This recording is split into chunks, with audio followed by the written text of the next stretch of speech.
We'll help you on how to moving average oscillator trading indicator in MetaTrader mobile. If this helped, drop a like, share the video, and subscribe for more. In order to add a moving average oscillator trading indicator, make sure you're on chart.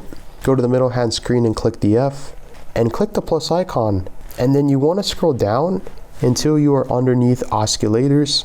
And then basically you want to scroll down until you see moving average oscillator. You can keep the settings if you would like. This includes a MACD, smoothing, moving average, a exponential moving, and an exponential slow and fast moving average. Make sure that all the time frames is selected and highlighted.